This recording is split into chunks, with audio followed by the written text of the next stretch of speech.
हनुमान जी ने माता सीता को अपना विशाल रूप क्यों दिखाया? मोरे हृदय परम संदेहा, सुनी कपि प्रगट कीन ही निज देहा। कनक भूधराकार शरीरा, समर भयंकर अतिबल बीरा। अशोक वाटिका में हनुमान जी ने जब सीता माता को विश्वास दिला दिया कि वह प्रभु श्री राम के दूत है, तो सीता माता के हृदय में उनके प्रति स्नेह पैदा हुआ, उनकी आंखों में आंसू आ गए। हनुमान जी ने प्रभु श्री राम का संदेश सुनाया तो जानकी जी उनकी ही याद करने लगी और अपने शरीर की सुध बुध खो बैठी। इस पर हनुमान जी ने उनसे कहा कि माता, अब आप निराशा त्याग दें, अपने हृदय में धैर्य धारण करें और श्री रघुनाथ जी का स्मरण करें। उनकी प्रभुता को याद करते हुए निराशा का त्याग करें। राक्षसों के समूह श्री राम के अग्नि रूपी बाणों के सामने पतंगे के समान है। अब आप विश्वास कर लीजिए कि सभी राक्षसों का संहार तय है। हनुमान जी ने सीता माता से कहा कि यदि श्री रघुनाथ जी को आपके बारे में जानकारी मिल गई होती तो वह विलंब नहीं करते। हे जानकी जी, राम जी के बाण तो सूर्य के समान है और जब वह तरकस से निकलेंगे तो अंधकार के समान राक्षस कहाँ टिक पाएंगे। हे माता, मैं आपको अभी यहाँ से ले जाने की शक्ति रखता हूँ, किंतु प्रभु ने इसके लिए आज्ञा नहीं दी है। उन्होंने तो बस आपका पता लगाने का ही आदेश दिया है। बस अब तो आप कुछ दिन और धैर्य रखिए।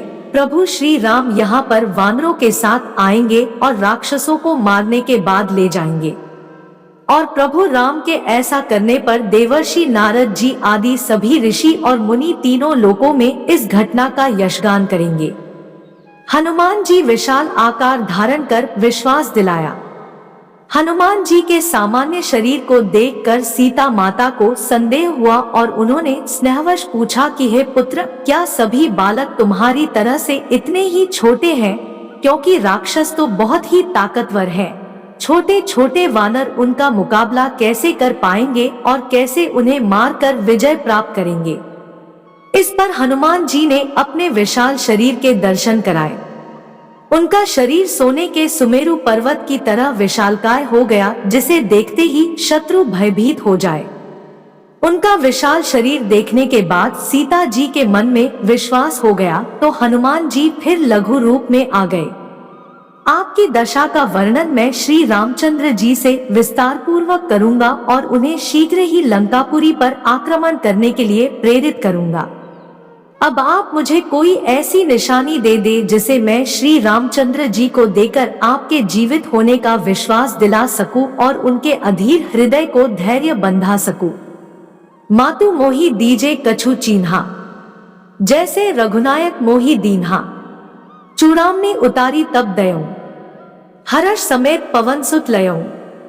हनुमान जी ने कहा, हे माता, मुझे कोई चिन्ह पहचान दीजिए जैसे श्री रघुनाथ जी ने मुझे दिया था।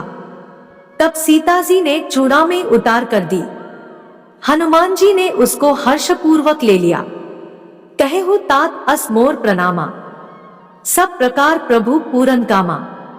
दीन दयाल बिरिदु संभारी, हर हो नाथ सम संकट भारी।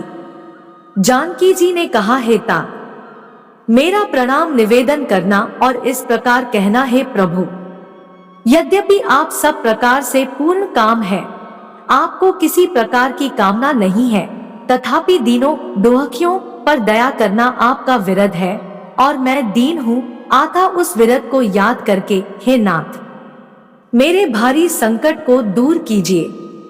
हनुमान के कहने पर सीता जी ने अपना चूड़ामणि खोलकर उन्हें देते हुए कहा, यह चूड़ामणि तुम उन्हें दे देना। इसे देखते ही उन्हें मेरे साथ साथ मेरी माताजी और अयोध्यापति महाराज दशरथ का भी स्मरण हो आएगा। वे इसे भली भांति पहचानते हैं। उन्हें मेरा कुशल समाचार देकर लक्ष्मण और वानरराज सुग्रीव को भी मेरी ओर से शुभकामनाएं व्यक्त करना। यहाँ मेरी जो दशा है और मेरे प्रति रावण तथा उसकी क्रूर दासियों का जो व्यवहार है, वह सब तुम अपनी आंखों से देख चुके हो। तुम समस्त विवरण रघुनाथ जी से कह देना। जानकी के ऐसा कहने पर दोनों हाथ जोड़कर हनुमान उनसे विदा लेकर चल दिए। दोस्तों वीडियो अच्छा लगा हो तो वीडियो को लाइक और शेयर करें और ऐसे ही वीडियो देखने के लिए हमारे चैनल को जरूर सब्सक्राइब कर ले। धन्यवाद।